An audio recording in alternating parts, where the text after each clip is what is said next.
A Cimisa é especialista no desenvolvimento de equipamentos para classificar, padronizar e tratar todos os tipos de cereais. Os padronizadores de semente da Cimisa garantem um plantio forte, saudável e rentável, enquanto a mesa densimétrica da Cimisa assegura padrões elevados na qualidade da sua produção, gerando mais resultados para a sua lavoura. Cimisa, uma boa safra começa com uma semente de qualidade.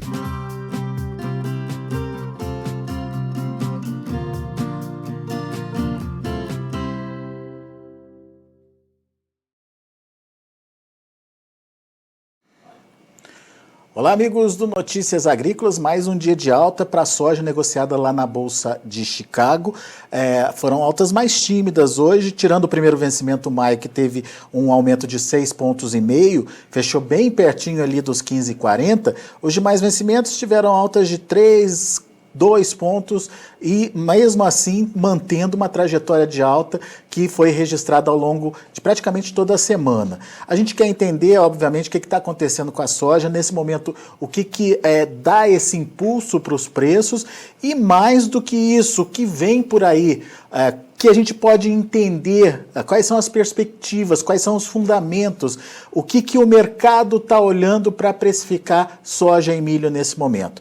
Quem nos ajuda nessa análise é Tarso Veloso, diretor de operações da Ag Resource, está aqui com a gente direto lá de Illinois, nos Estados Unidos. Seja bem-vindo, meu caro. Você está em Chicago, não é isso, Tarso? É isso mesmo, Alexandre, muito obrigado. E olá a todos, eu estou em Chicago nesse momento, a gente pode ver, está frio ainda, a gente acha que a semana que vem esquenta, aí na primeira semana de maio vai começar a esquentar. E essa animação dessa semana da soja, Tarso? Então, tem um fator primeiro, que é um fator técnico, né, que é a expiração de alguns contratos, algumas opções de maio hoje, o que obrigou quem estava vendido a ter que comprar um contrato para sair do mercado, né, e esse short squeeze, como a gente chama, obrigou muitos vendidos a saírem. Então, tecnicamente, teve muita compra do pessoal saindo desses contratos pela expiração deles, e também tem muita compra em função do clima ruim no Brasil e nos Estados Unidos. Isso deixa para o mercado aí em Chicago uma tendência de alta ou está chegando ao fim, pelo menos esse movimento que a gente viu acontecer ao longo dessa semana?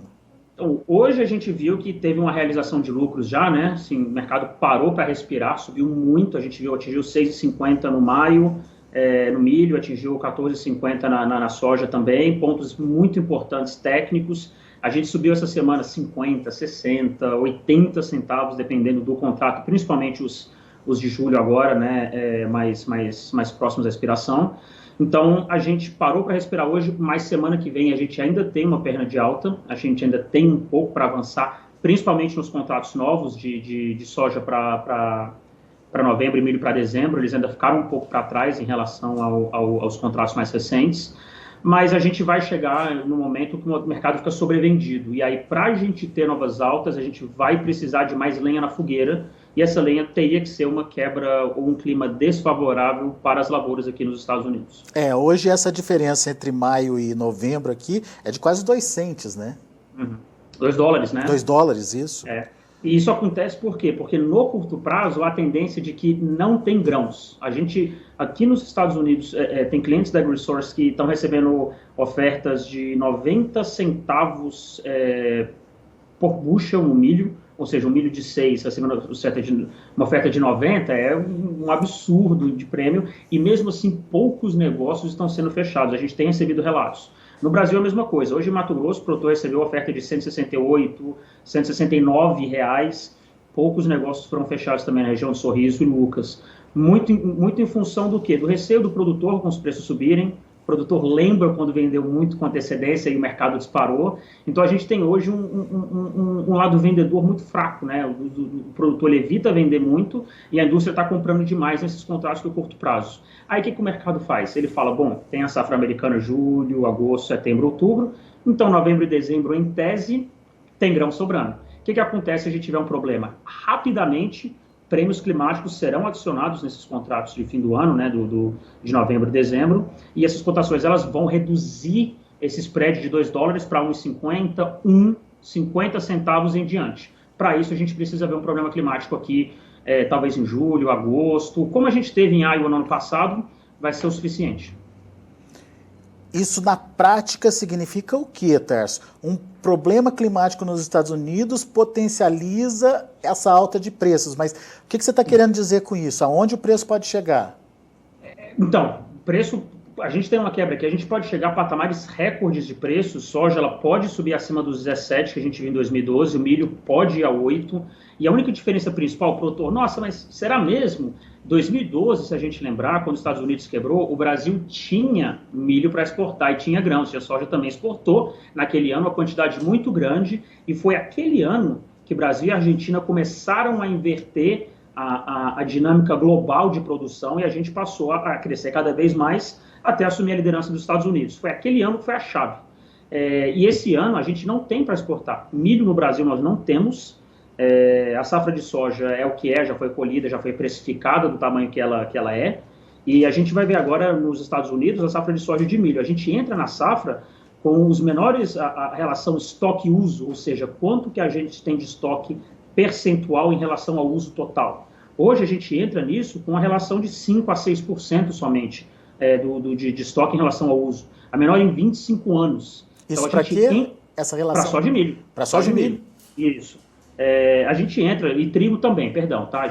Todos os estoques finais de todos os países, eles estão apertados, com uma demanda forte nos últimos anos, uma produção que no Brasil cresceu, mas nos Estados Unidos não, principalmente por causa da guerra comercial. Então a gente pode ver, com certeza, os preços atingirem patamares recordes aqui em Chicago, se a gente tiver um problema climático nos Estados Unidos.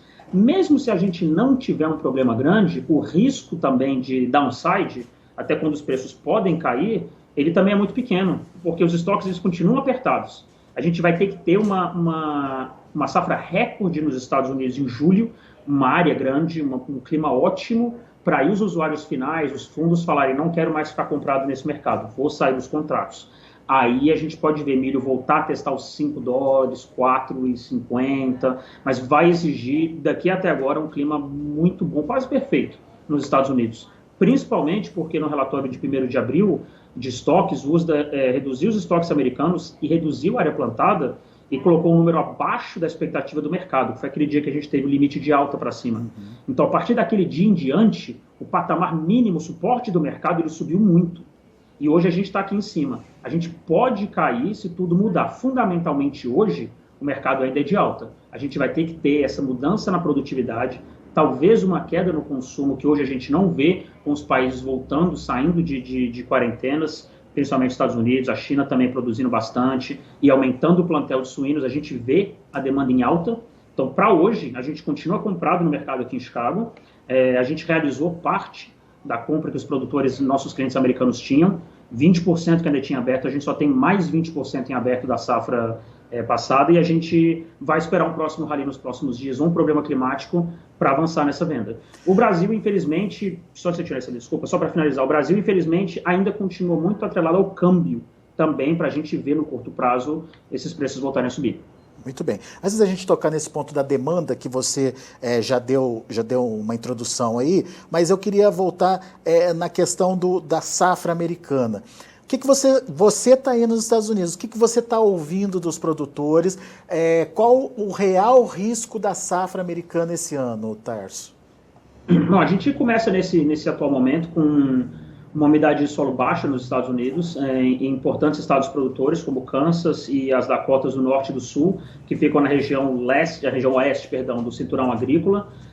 A gente tem Illinois e Iowa, que são os dois maiores produtores hoje, com uma relativa boa situação. O que preocupa a gente seguindo em frente é a falta de chuva. A gente tem mapas climáticos de médio prazo, apontam produtividades abaixo das normais para o cinturão agrícola no verão americano, junho, julho e agosto. Se isso acontece de fato, é o combustível que o mercado precisa. É clima, é aquela indecisão, né? Então, assim, quem pode gerenciar risco trabalha com ele, e quem tem um pouco em aberto, geralmente, ele quer ver esse cenário se concretizar ou não, antes de fazer a venda. Muito bem, então tem risco, os mapas estão indicando isso.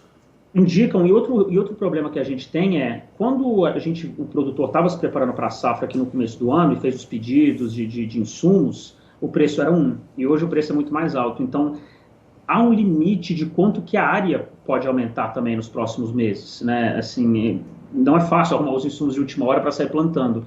Então, a área em si é uma coisa que não deve mudar muito, e se mudar vai ser uma surpresa grande.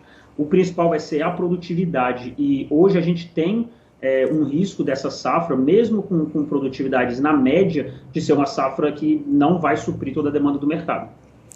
Traduzindo em números isso, Tarso, imaginando que se cumpra essa área plantada nos Estados Unidos para uma produtividade, digamos, relativamente boa, sem influência do clima, qual que é o potencial de oferta americana se der tudo certo?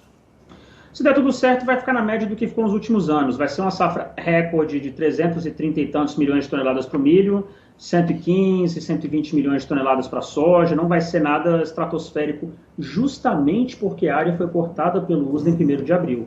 Naquele relatório, se o USDA tivesse vindo com a área do ano passado de milho de 97 milhões de acres, o USDA veio agora com 91. Se tivesse vindo com 97 do ano passado, esse mercado ele teria colapsado para baixo. Então, hoje a gente ficou preso entre um mercado com pouca oferta e também a produção, toda a responsabilidade nos Estados Unidos, porque, como a gente já disse, o Brasil já colheu a soja e o milho está sob pressão, principalmente Paraná, Mato Grosso do Sul e sul de Goiás e Mato Grosso. E sem muita possibilidade aí de aumentar essa área, como você já bem explicou. Então, fica totalmente amarrada a safra americana e dependente do clima. E o cenário, o mercado global depende, porque a safrinha brasileira, que em geral está disponível no mercado internacional final de julho e agosto, esse ano atrasou um mês. Então ela já vai entrar em setembro ali no mercado internacional. Se ela entrar menor e o mercado, para o produtor entender, por exemplo, no ano que vem, praticamente 100% da safra, da safrinha, vai ser preço de... O mercado, a indústria interna vai ter que pagar preço de paridade, porque a gente vai estar totalmente com a oferta amarrada no mercado internacional, que está com uma demanda muito forte para soja e milho. Então, se a gente tem, por exemplo, o milho brasileiro, preço de paridade, a gente tem uma seca no Brasil, uma seca nos Estados Unidos, o produtor pode esperar um aumento de prêmio, comparado de onde a gente está hoje, de 7 a 10 reais acima de reais pela saca. Para a indústria nacional é um absurdo, para o granjeiro, para o pessoal, é muito caro. Só que como o mercado de milho internacional está totalmente dependente, procurando oferta, as indústrias internacionais irão até o Brasil pagar esse preço, a indústria nacional vai ter que pagar. Então, a gente tem essa safrinha entrando tarde no mercado internacional, reduzida, e com a safra argentina sem excedente e os Estados Unidos sem excedente. Então, a gente está entrando num momento agora que qualquer problema na produção vai gerar forte alta e forte volatilidade. Isso para o milho? Para o milho.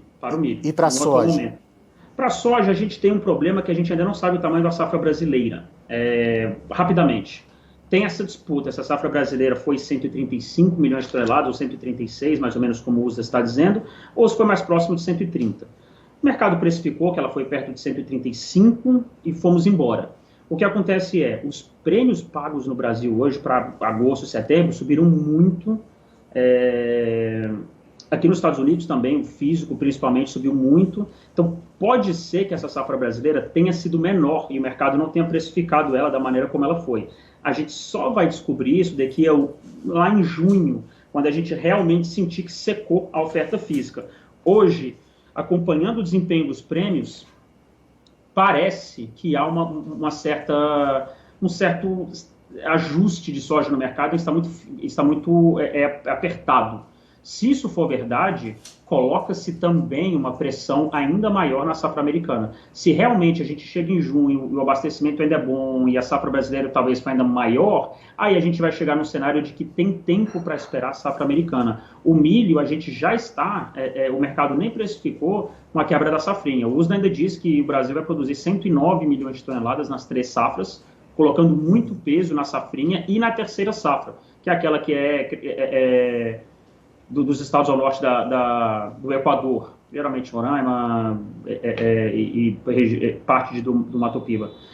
Então, a gente tem hoje no mercado internacional para a soja um certo ajuste, um certo aperto no cenário físico, mas sem saber o tamanho da safra brasileira. Se ela foi menor do que a gente acha que foi, quando chegar em setembro, os preços vão subir com muita força, porque a safra americana não terá sido colhida ainda. Muito bem. Só para, enfim, entender esse seu raciocínio. Quando você traz esse aumento do prêmio, você está dizendo que existe uma venda aquém do esperado para aquele momento. Isso não seria uma retração vendedora, Tarso? Por que uma expectativa de não ter o produto? Uhum. No caso do milho é isso, né?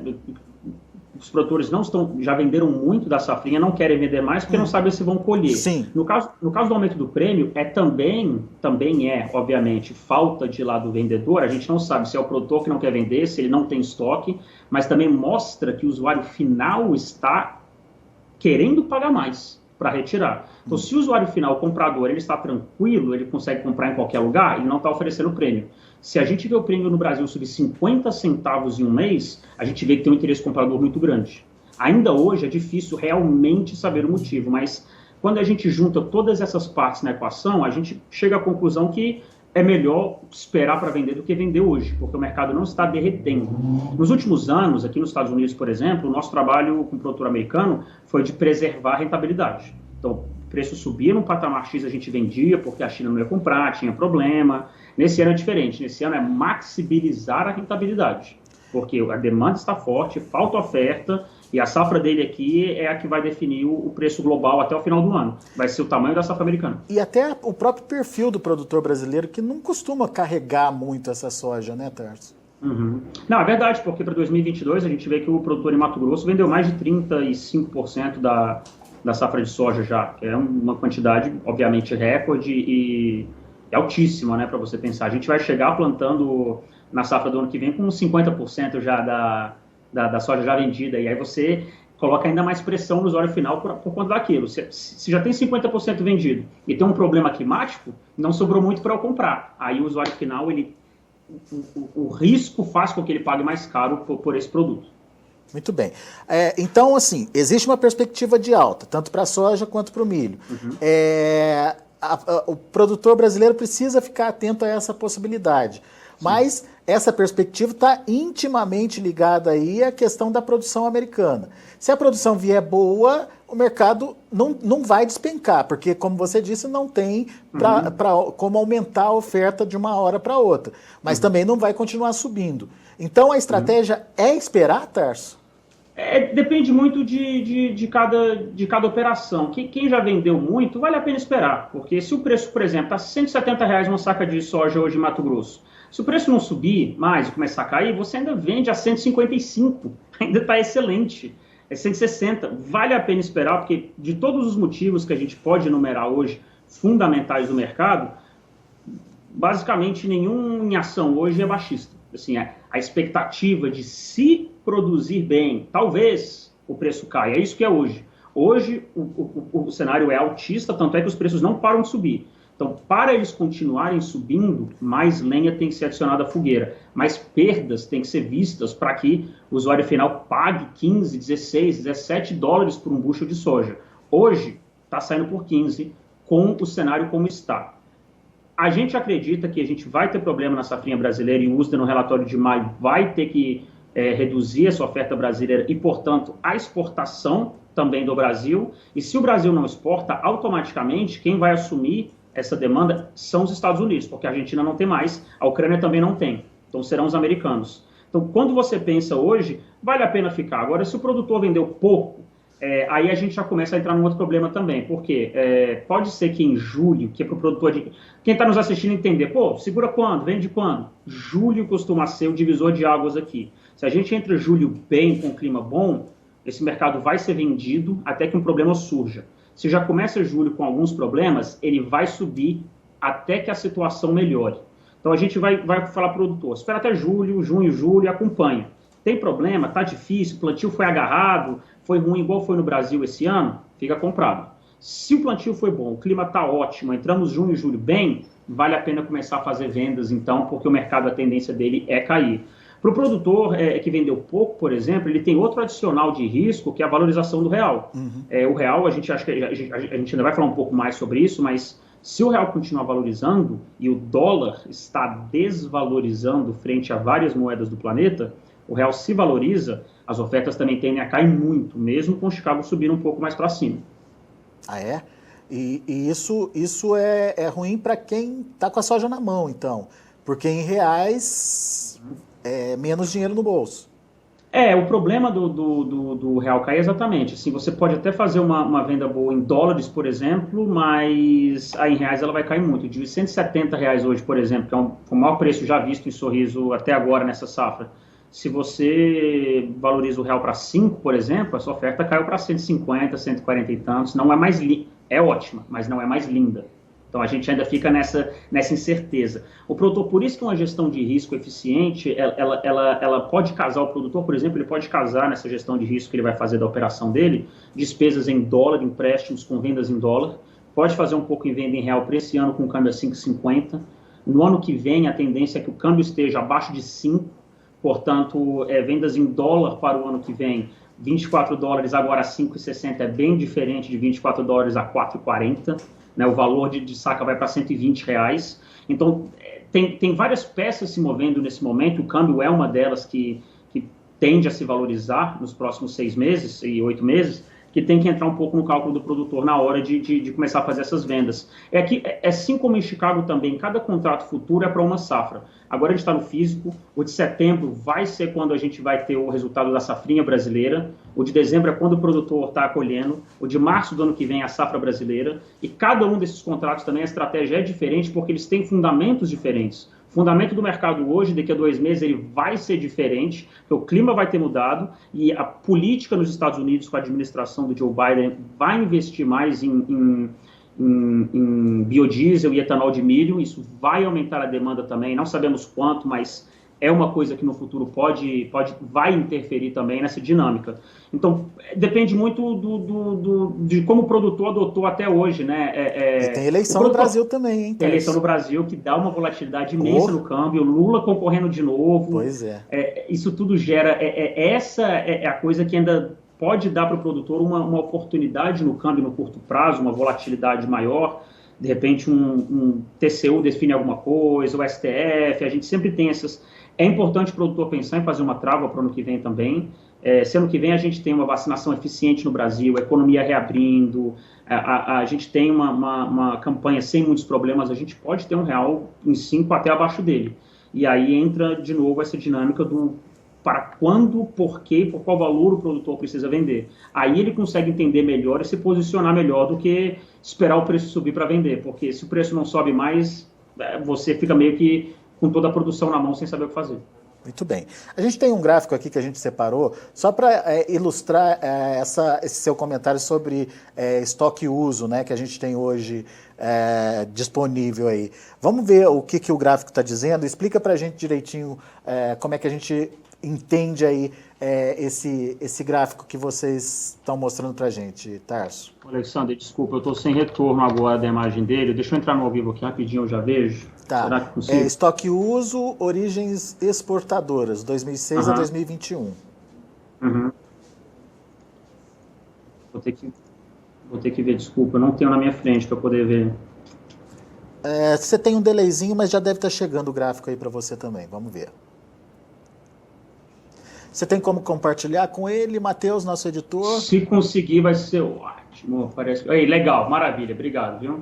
Então, essa relação do estoque uso que a gente falou, nessa nossa projeção, a gente está vendo aqui em cima, então, pessoal, cada quadrado desses aqui é um ano diferente e foi aonde a relação estoque-uso das principais origens exportadoras, que a gente coloca em cima, Brasil, Argentina, África do Sul, acabou. A gente vê ali 2016, 2017, por exemplo, que foi quando a gente tinha preços mais depreciados, como ficou muito mais acima em 15%, hoje, esses 2 quadrados verdes, o 7,78, é a projeção do USDA 2020-2021 e abaixo a nossa, em amarelo, que foi aquilo que eu falei, uma das menores em mais de 25 anos. Uma relação apertada como essa, somente 5% do estoque, do que você precisa usar anualmente, você tem estoque, é muito apertado, inclusive para uma movimentação internamente, um estado ou outro vai ter menos oferta, é muito mais apertado do que deveria ser em tese, por exemplo, 10% poderia ser mais confortável e preços mais baixos. Então, hoje, a nossa projeção aqui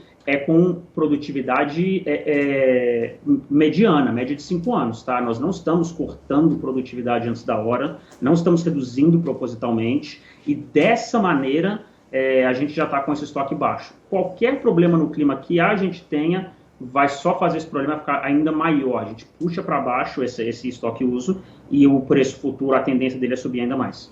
E quando você compara com o menor período, que foi ali no 2011, 2012, está abaixo disso. Está bem abaixo disso. Você olha 2011, 2012, estava 8% naquela seca, né? E hoje a gente está abaixo disso já, sem um problema nos Estados Unidos. É isso que a gente está frisando muito. Não é que vai ter ou o preço vai subir muito mais. Se tiver, sobe. Então hoje está todo mundo em compasso de espera. Os fundos de investimento nos Estados Unidos, que são quem compram muitos contratos, estão comprados em quantidades recordes de milho. Então, se a gente tiver um problema climático, eles compram mais, senão eles vão sair dessas posições. E aí, rapidamente, esses preços tendem a voltar para um patamar bem mais baixo, na região de $4 por bushel. Muito bem. De qualquer forma, portanto, safra americana tem uma importância fundamental aí para a precificação tanto da soja quanto do milho, e qualquer problema aí na safra, a gente pode ver níveis recordes de preços lá em Chicago. Certo, Tarso? Certíssimo. A safra americana hoje vai ser o abastecimento global no segundo semestre desse ano. Final do ano, ali, praticamente a partir de, acho que agosto em diante, a gente não deve ter mais outros destinos exportadores além dos Estados Unidos. Então, uma safra grande, ela permite que o mercado caminhe até a safra brasileira sair em fevereiro. Uma safra pequena vai gerar caos e corrida para a compradora no mercado. Muito bem. Tércio, uma dúvida que está todo mundo levantando aí, a questão da demanda chinesa. Tem gente que aposta que a China já parou de comprar e que precisa pouco agora para finalizar, né, o seu budget, o seu consumo final por lá. Tem gente que acha que a China vai continuar comprando forte. Você está de que lado? A China vai continuar comprando forte, sim. Vai.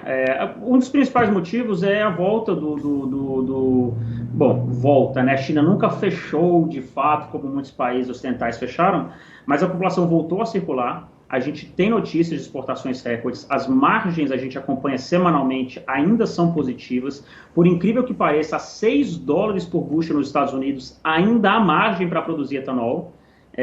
A gente tem margens positivas na China e temos a população, o governo chinês investindo na recriação do plantel suíno para reduzir a alimentação, a inflação de alimentos na China.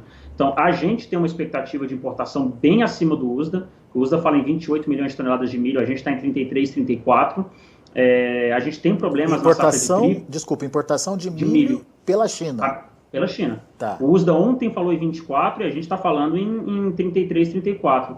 Tem problemas na safra de trigo da Rússia e da região do Mar Negro, e também pode ser usado como substituto alimentar pelo milho. Então, hoje, do jeito que o mercado está apertado e a China está consumindo, a gente não vê motivo para uma desaceleração acelerada, e inclusive as informações que nós temos da China é que a cobertura de compras deles para o segundo semestre está atrasada. Eles vão precisar fechar mais para o segundo semestre. Então, ou vai ser a safrinha brasileira em setembro cheia, se voltar a chover agora, que eles vão comprar, ou eles vão ter que apostar pesadamente na safra americana e os estoques americanos continuarão mínimos. Isso para o milho. E a demanda chinesa para a soja? Vai ser, como a gente pode ver no Brasil, por exemplo, agora em abril, a gente exportando 15, 16 milhões de toneladas, não tem falta de demanda, não. E o preço a gente já viu também subir um bushel. A soja para março do ano que vem, ela estava em $8 no ano passado e agora está $12. Então ela subiu assim, incrivelmente, e a tendência é que se tiver um problema na safra americana, novembro vai para 15 e março vai para 13, 14 dólares por conta dos estoques apertados. Inclusive também, como eu falei, a gente ainda vai esperar um pouco para ver o tamanho da safra brasileira e a safra argentina, que por problemas climáticos a gente não tem uma segurança de qual foi o valor. A gente vai esperar o comportamento dos prêmios também para observar. Se essas safras tiverem sido menores do que o mercado precificou hoje, mais importância ainda, mais os preços sobem e mais importância ainda é adicionada para a safra americana. Boa. Muito bom, Tarso, meu caro. Muito obrigado, viu, pela sua participação, pela Imagina. disponibilidade de estar aqui com a gente, trocando um pouquinho a sua experiência aqui com os nossos internautas. Volte sempre, meu caro. Prazer é meu, muito obrigado. Vou voltar em maio, quando a gente tiver realmente o plantio tiver andado, e a gente tiver atualização de progresso das condições de safra, eu voltarei para a gente bater um papo com certeza. Muito obrigado. Combinado, abraço, até a Um próxima. abraço. Daí, Tarso Veloso, direto lá dos Estados Unidos, direto de Chicago, analisando o mercado da soja e do milho, trazendo tendências importantes. O Tarso está bem otimista em relação a preços.